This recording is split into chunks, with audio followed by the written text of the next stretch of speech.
as semé depuis des années. Je peux t'annoncer la prophétie pour 2022. 2022 sera l'année de la récolte pour ta vie. Pourquoi je dis cela? Parce qu'en réalité, les semences que nous avons faites, ce n'est pas à l'endroit des hommes, c'est à l'endroit de Dieu.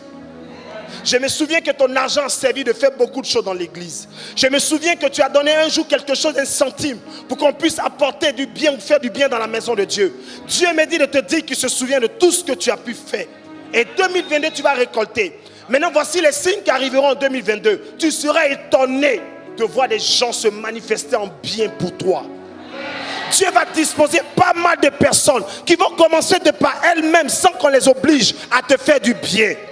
Je prophétise à quelqu'un ce matin. En 2022, il y a des gens qui viendront à toi sans que tu les aies appelés, mais ils viendront pour accomplir une mission spécifique dans ta vie.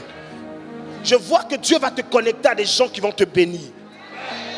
Ce matin, déconnecte ta pensée, ton esprit de tous ceux sur qui tu espérais ou en qui tu croyais, en qui tu avais espoir. Le temps est fini dans ta vie. C'est une nouvelle vague de personnes qui arrivent pour toi. Il y a des gens que tu ne connais pas, que tu ne maîtrises pas, que tu n'as jamais vu, que Dieu a déjà préparé pour toi.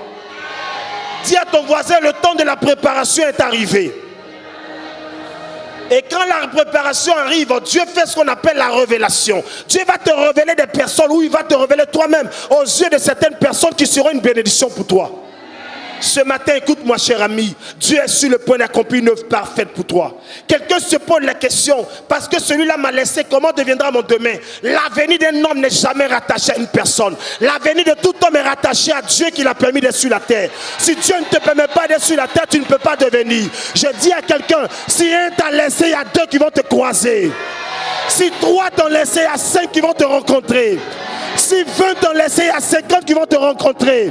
Je prophétise que quelqu'un te rencontrera au nom d'eux. C'est l'heure de la récolte. Dis à ton voisin, c'est l'heure de la récolte.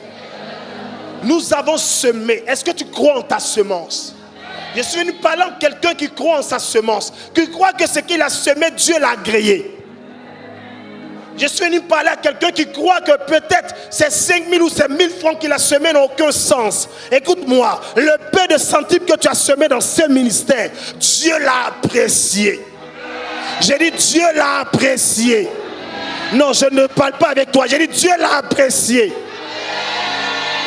Ce n'est pas parce que l'autre t'a donné des millions que toi tu n'as pas donné les millions que Dieu n'apprécie pas. Non, Dieu n'est pas dans cette dimension de discrimination. Notre Dieu n'est pas le Dieu de la dignité, il est le Dieu de la grâce.